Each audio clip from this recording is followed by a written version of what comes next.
الشارع المصري كان شارع خطير، الناس كلها كانت بتبص له بعيون وعقول وقلوب عالمية بتحاول ترصد اللي بيحصل في الشارع المصري، وهل بالفعل هيقدر يحقق ثورة سلمية سلمية سلمية. ده كان شعارنا في ميدان التحرير وفي كل البقاع المصرية.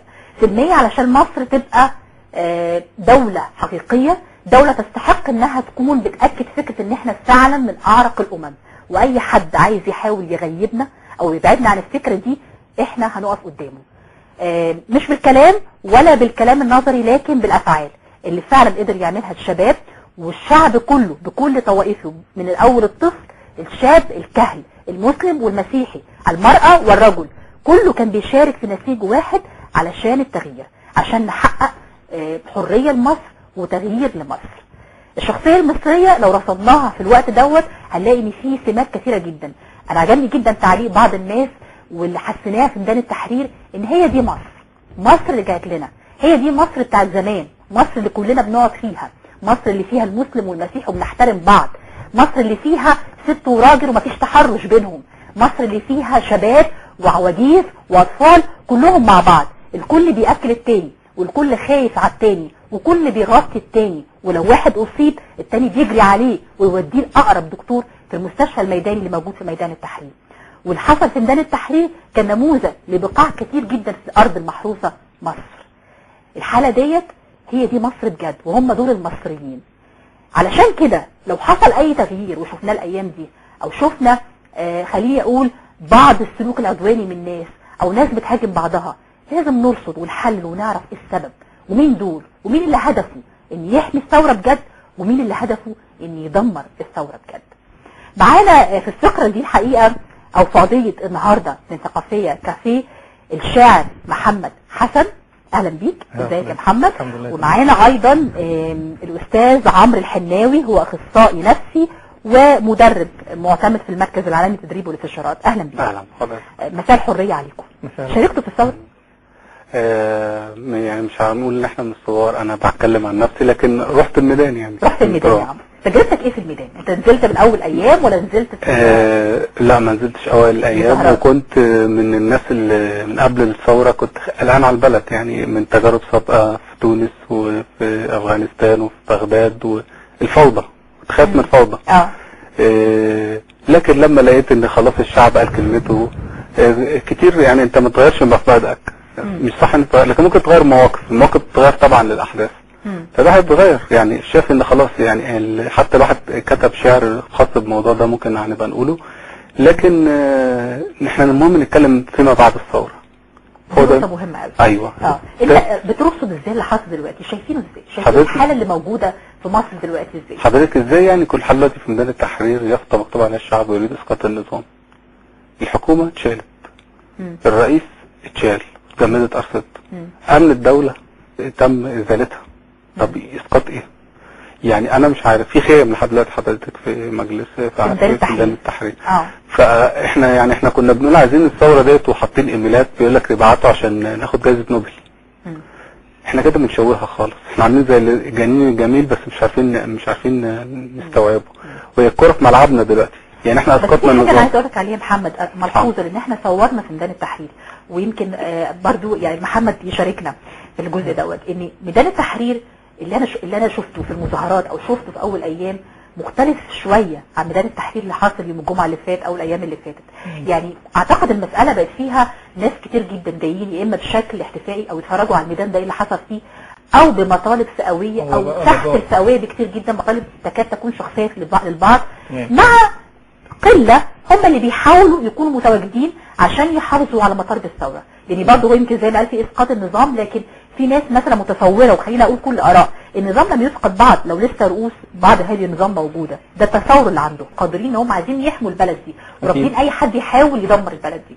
حضرتك هو بس في نقطه مهمه، يعني احنا دلوقتي عايزين نتكلم بنظام شويه. التعميم مرفوض في اي حاجه، حتى في امن الدوله. في امن الدوله في ناس كتير كويسه، فما نقولش ان امن الدوله كلها كانت فاسده، الشرطه مش كلها ما كانتش فاسده، في ناس كتير كويسين. اكيد حضرتك ليكي معارف في الشرطه، ليكي معارف في مجتمعنا، يعني الجيش فيه كويس وفيه الوحش كله. الجنراليزيشن اللي هو التعميم ده مرفوض، ده علميا حتى مرفوض، وكمان اللي هو التزويد على التعميم ده مرفوض. ثاني نقطة حضرتك، سيدنا ابراهيم دعا ربنا قال له رب اجعل هذا بلدا امنا. اول طلب ما طلبش الايمان، طلب الامن. في حاجة اسمها قيم ما يقدرش الانسان يعيش من غيرها. اول قيمة قيمة الامن. من غير الامن مش هتقدر تعيش، من غير ما تحس ان انت مطمئن. من اصبح امن في سربه وعافا في بدنه مع قوت يومه فقد ملك الدنيا بحذافيرها. مفيش امن دلوقتي. تفتكر يا عمرو يعني في حلقه مفقوده يعني خليني اقول ان في ناس كتير شايفه مثلا راي ان مثلا حصل خطا كبير جدا من جهاز الشرطه مثلا الفتره او ايام الثوره، وربما في ناس شايله من قبل كده، وفي ناس شايفه ان احنا لا غنى، واعتقد كلنا عندنا الاحساس ده ان احنا لا غنى عن وجود امن في البلد، يعني بالذات الانفلات الامني اللي عشناه الايام اللي فاتت. علشان يحصل توافق، مش شايف ان احنا محتاجين نوع من مصارحه ما بين الطرفين؟ مش شايف ان احنا المفروض نبدا عهد جديد بشكل زي ما انت بتقول منظم، ان احنا يبقى فيه نوع من، خليني اقول ان في غلطه حصلت يبقى فيها اعتذار عنها وده فيه مصارحه ما بين الطرفين. هو حضرتك بس هو في نقطه دلوقتي الشعب اختار رئيس حكومته واقسم اليمين في الميدان، واختار تشكيله يعني حسب الاستطلاعات اعجبت الثوار والمصريين عموما اللي احنا منهم يعني. الجيش محدش عنده اعتراض عليه، فاحنا ليه ما نسيبش كل واحد يعني اساله اهل الذكر؟ ليه ما نسيبش الدكتور دكتور، المحامي محامي، الضابط ضابط؟ ليه بتوع الضباط ما ينزلوش؟ هم لازم يقدموا كفن ويقدموا ويعتذروا؟ لا طبعا. طب خلاص يتم التطهير كل مش عيب على فكره لو حصل يعني انا الاعلام المصري اعتذر في لما حصل فيه لخبطه وكده، الاعلام اعتذر، دي برضه مش كل الاعلاميين كانوا مع اللي بيحصل يعني، ده حقيقه لازم نقولها يعني. لكن حضرتك معلش بس ما يبقاش فيه اللي هو ايه، حضرتك احنا بلدنا فيها اكتر من يعني 3-4 مليون مسجل خطأ بلطجيه، فيها الجانب المضيء. انا معاك، بس انا ليه قلت حاله توافقي؟ عشان يرضي الجانبين، علشان ما يحصلش حاله الغضب والحمق اللي احنا بس ناخد تليفون سريع بمي صدقي. مي، الو ازيك يا مي؟ ازيكم عاملين ايه؟ الحمد لله. ازيك يا عمرو؟ ايه الاخبار؟ ازيك يا مي، عامله ايه؟ اخبارك ايه؟ مي مدربه تنميه بشريه وزميله عمرو صح؟ مظبوط. ايه الاخبار؟ ازيك عامل ايه؟ الحمد لله. اتفضلي يا بنت. انا مسامعه عمرو كويس. بيقول لك كويس الحمد لله. اتفضلي يا مي. تمام. بقول لي انت مي انسانه خلوقه وجميله يعني، واتشرف. الله يخليك، وانت كمان يا عمرو انت حد كويس يعني. احنا بس مش عايزين يعني مش بتكلم عشان حد ولا حاجه طبعا، هي انا لسه فاتحه البرنامج دلوقتي فقلت فرصه يعني انتوا بتتكلموا عن الثوره وكده. انا يمكن سمعت مكالمه المهندس اللي كان اتصل من شويه والطالب الثانويه عامه. طبعا غلط اي مظاهرات الفئويه دي يعني، ما ينفعش يعني الناس اللي عايزه مطالبها تتحقق حالا ودلوقتي ده شيء ما ينفعش. بس انا عندي وجهه نظر معينه معرفش يمكن مخالفه شويه لناس كتير. عايزين نفرق بس بين الاعتماد والمظاهرات الفئويه والناس اللي في التحرير. بالظبط. يعني في فرق كبير بين الاثنين. الناس اللي في التحرير هي ناس ما بتعطلش حد اعتقد يعني خالص، وما لهمش علاقه بالناس تقدر تنزل شغلها ولا لا. الناس اللي انا قلتها قبل ما تتكلمي فتره يمكن ما سمعتناش ان في خليط حصل يعني. دلوقتي احنا اللي كان موجود في التحرير في ايام الثوره كانوا معروفين. دلوقتي حصل خليط بقى في مطالب دخلت عليه. بصي هقول لك حاجه، حتى الناس يعني الناس كلها اللي كانوا موجودين مثلا الجمعه اللي فاتت او الجمعه اللي قبلها دول ناس من الثوره يعني، ما نقدرش ننكر ده. ان كل الناس خلاص ثوره 25 يناير مجتمعين ان احنا مش هننزل الا ايام الجمعه. يبقى السؤال واللي انا عايزه اطرحه عليكم قبل ما نختم الفقره، احنا يعني ما بين تحقيق او التاكيد على مطالب ثوره جميله جدا عاشتها مصر، بنأكد المطالب ديت ومستمرين في ان المطالب دي لازم تتحقق، وفي نفس الوقت احنا عندنا مصر لازم نحافظ عليه. في 3 نقط يهمنا اوصلهم للناس. طبعا انا اول حاجه بحيي القناه رغم الظروف اللي احنا فيها، بحيي طبعا جدا القناه ان احنا طلعنا هوا. بحيي الاستاذ محمد اللي معايا. اول حاجه احنا عايزين بس نشرح الناس اللي ظروف كده انا اللي في اعتصام قدام مسبير قدام التلفزيون. في ناس واقفه على مطلع المقطم بيحاولوا يرموا طوب على العربيات. المساله ما كانتش بالصوره ان احنا نوصل. في دبابه داست عربيه قدامي انا شفتها، يعني احنا جايين في ظروف مش طبيعيه.